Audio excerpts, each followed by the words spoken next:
মধ্যপ্রাচ্যের আকাশে যেন এক শ্বাসরুদ্ধকর মনস্তাত্ত্বিক যুদ্ধ চলছে। একদিকে বারুদের গন্ধ, অন্যদিকে কূটনীতি টেবিলে নীরব দর কষাকষি। ওমান উপসাগরে মার্কিন যুদ্ধজাহাজে ইরানি হামলার দাবি এবং কুয়েত বিমানবন্দরে ক্ষেপণাস্ত্র আঘাতের ঘটনায় যখন পুরো অঞ্চল উত্তপ্ত, ঠিক তখনই পর্দার আড়ালে ওয়াশিংটন ও তেহরানের মধ্যে চলছে গোপন ও নাটকীয় যোগাযোগ। বুধবার ওমান উপসাগরের জলরাশিতে নতুন করে উত্তেজনা ছড়িয়ে পড়ে। ইরানের দাবি, তাদের জলসীমার কাছে চলে আসা একটি মার্কিন সামরিক জাহাজকে তারা সফলভাবে নিশানা করেছে।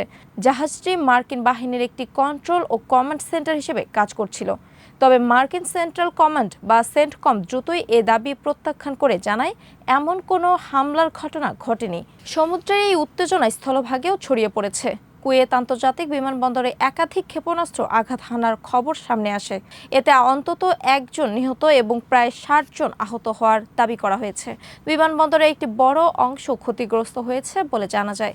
মার্কিন প্রশাসনের অভিযোগ, ইরান পরিকল্পিতভাবে কুয়েতের দিকে ৩০টির বেশি ব্যালিস্টিক ক্ষেপণাস্ত্র নিক্ষেপ করেছে। তবে তেহরান পাল্টা দাবি করে তারা সরাসরি কুয়েতকে লক্ষ্য করে হামলা চালায়নি, বরং মার্কিন প্যাট্রিয়ট আকাশ প্রতিরক্ষা ব্যবস্থার একটি ইন্টারসেপ্টর ক্ষেপণাস্ত্র লক্ষ্যভ্রষ্ট হয়ে কুয়েত বিমানবন্দরে আঘাত হেনেছে। এই উত্তেজনার মধ্যেই কুয়েত কঠোর অবস্থান গ্রহণ করেছে।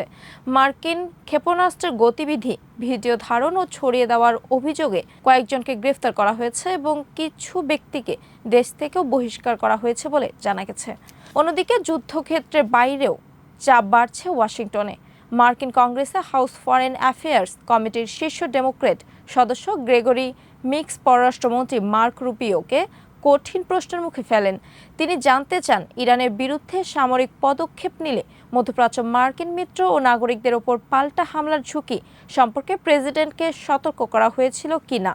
জবাবে রুবিও বলেন, যুক্তরাষ্ট্র সম্ভাব্য সব পরিস্থিতির জন্য প্রস্তুত ছিল। তবে পুরো নাটকের সবচেয়ে বড় চমক আসে কূটনৈতিক অঙ্গনে।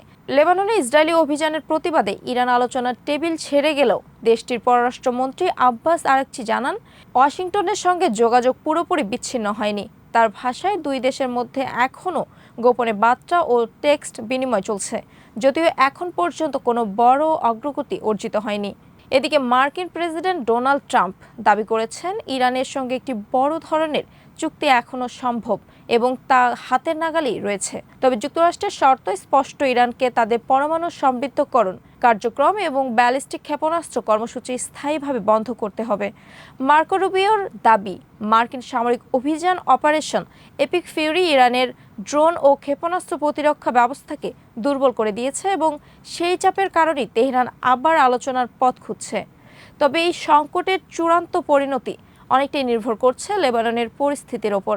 ইরান স্পষ্ট জানিয়ে দিয়েছে, তাদের ঘনিষ্ঠ মিত্র লেবাননকে ইসরায়েলি হামলা থেকে সুরক্ষা না দিলে কোনো চুক্তি টেকসই হবে না। যদিও যুক্তরাষ্ট্রের মধ্যস্থতায় লেবানন ও ইসরায়েলের মধ্যে আলোচনা চলছে, ইসরায়েলের প্রধানমন্ত্রী বেনিয়ামিন নেতানিয়াহু জানিয়ে দিয়েছেন, বৈরুতে যুদ্ধবিরতি হলেও দক্ষিণ লেবাননে হিজবুল্লাহর বিরুদ্ধে অভিযান অব্যাহত থাকবে।